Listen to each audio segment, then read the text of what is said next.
que a gente pode fazer para dar esse atendimento ao paciente, a fazer esse nosso consultório de forma que seja eficiente e aprazível? Nós precisamos primeiro organizar o nosso setor, tá? E a gestão farmacêutica é um malabarismo mesmo, que a gente sabe que tem, que a gente sabe que tem, nós temos nossas funções administrativas, econômicas, a de compras, a de controle de estoque, a de análise de prescrição, a de produção da quimioterapia, a de dispensação de medicamentos orais. Então, o grande desafio é a gente alinhar todos da equipe, tá? Para que faça o melhor trabalho possível e que todos compreendam que, por mais que você é da produção e eu sou da análise de prescrição, não somos setores descentralizados, tá? Não temos, porque a descentralização nesse caso só veicula a não referência, né? Então, nós temos que estar coligados ali naqueles processos, são farmacêuticos que trabalham em prol do paciente. Então, isso é oncologia, tá? Se você não trabalha dessa forma, realmente você não vai fazer oncologia de uma forma ideal. Porque quando eu falo em multiprofissional, é multiprofissional, mas você também internamente você tem que trabalhar com as multitarefas do farmacêutico. Então, entendam esses bonequinhos aí de jogo como farmacêuticos. Todo mundo tem que estar interligado e o gestor na parte central orquestrando tudo isso. E a gente precisa passar pela resistência da equipe, padronizar a informação é o primeiro ponto, e otimizar essa relação de custo-benefício com os riscos das tecnologias. E para isso a gente tem uma caminhada, gente, uma caminhada longa a seguir, tá? Essa caminhada a gente precisa principalmente organizar papéis. Então, o início, todo mundo querendo já manipular, já analisar a prescrição, já fazer clínica.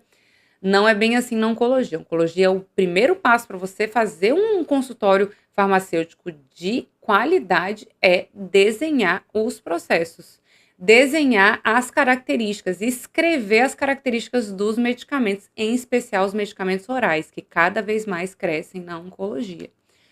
Então, a gente precisa estar bem alinhado, se existir, for dentro de um ambiente hospitalar, com a comissão de farmácia terapêutica, tá? E se não for dentro de uma clínica, a gente precisa melhorar o nosso protocolo de padronização em comunicação. Porque a comissão, a gente sabe, que a comissão de farmácia terapêutica, ela é um processo dinâmico, ela tem que ser participativa de todos os cenários do gestor, do farmacêutico, do enfermeiro.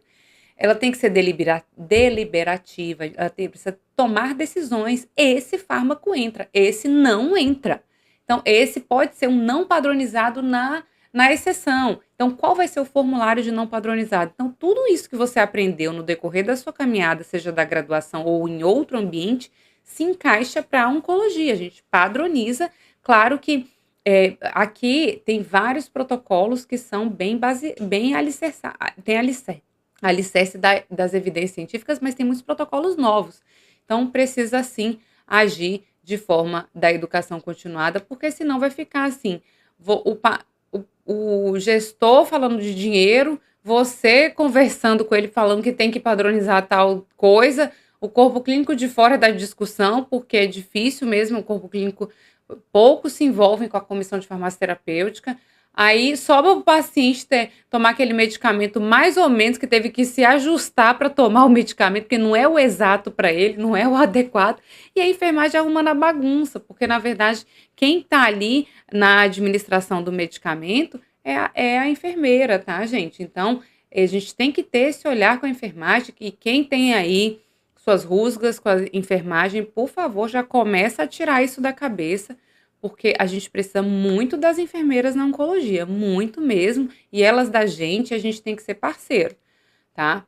Então, a abordagem do paciente é o outro ponto. Depois que você organizou todo esse fluxo, esse protocolo, você vai precisar fazer a entrevista ali com o paciente. Essa entrevista, ela tem que ser com o farmacêutico, como eu faço na minha prática. Eu faço a primeira consulta, que eu faço toda a análise, e depois, para as retiradas, como o fluxo é grande, pode sim tirar com o técnico, com a minha validação, né? Claro, eu assino que dispensei, dou só que ele confere no papel e tal, e depois de cada 3 meses o paciente retorna comigo, e caso ele tenha qualquer outra questão, ele vem.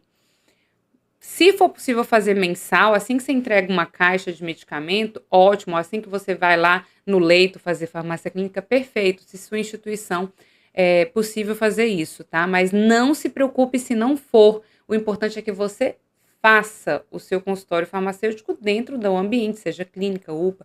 UPA não vai ser, não vai estar de alta complexidade. Seja numa clínica, seja no hospital, seja numa unidade que trate oncologia, seja no centro de infusão. E a linguagem que você tem que usar com o paciente e com o seu acompanhante sempre é uma linguagem acessível, tá? Não adianta a gente querer demonstrar que, nossa, eu assisti a aula da professora Amanda Arruda, tô ligada. Tô ligada agora que é imunohistoquímica e agora eu sei o que é um inibidor de FLT3, do receptor da tirosina quinase, blá, blá. Não, a gente não vai falar isso com o paciente, tá? A gente vai falar de maneira clara o que é o tratamento, o que é o medicamento. Se ele quiser saber como o medicamento age, você vai explicar da maneira mais lúdica possível. Isso tudo, isso podem ter certeza que você vai ganhar muito mais e isso mostra segurança da sua parte, que é não querer falar em palavras bonitas que as pessoas não entendem, porque me parece que, na verdade, quem não entende mesmo é o indivíduo que está falando dessa forma, parecendo que é inseguro e precisa mostrar de alguma forma, né, que sabe. Então, é importante saber, ouvir atentamente, esclarecer dúvidas, assumir responsabilidades. Então, se comprometer, sim. Olha, eu estou com o senhor ou com a senhora. Essa reação adversa, se acontecer, o senhor vai entrar em contato. Nós vamos estar aqui para apoiar a senhora e eu me comprometo com o tratamento junto com a senhora. Isso daí dá segurança ao paciente. Prevenir reações adversas, a gente sabe muito bem do medicamento, tá? Então a gente precisa ajudar a minimizar, por exemplo, às vezes é uma estratégia, gente, boba, como passa protetor solar e hidratante. Isso já minimiza uma reação de síndrome mão-pé. Então, pode ter a síndrome? Pode, mas minimiza a precipitação disso, certo? Relação de confiança através das resoluções dos problemas relacionados aos medicamentos, e isso eu te digo com clareza que isso acontece. Quando você segue essas etapas que eu falei, assumir responsabilidade, ouvir atentamente, acolher, ter esse paciente aqui com você, essa confiança ela vem.